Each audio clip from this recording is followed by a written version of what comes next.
Vad gör ni? Pussas ni? Vi ser någonting annat.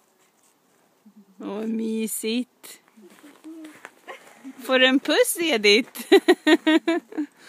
Ja, klappa fint.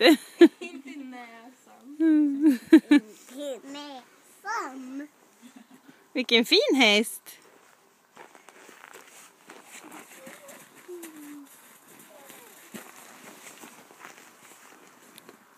Ska du klappa då, Valdemar? Jag vill klappa på min. Vill du klappa på din häst? Och så ska du trycka. Vilken är din häst då? Leroy, din häst.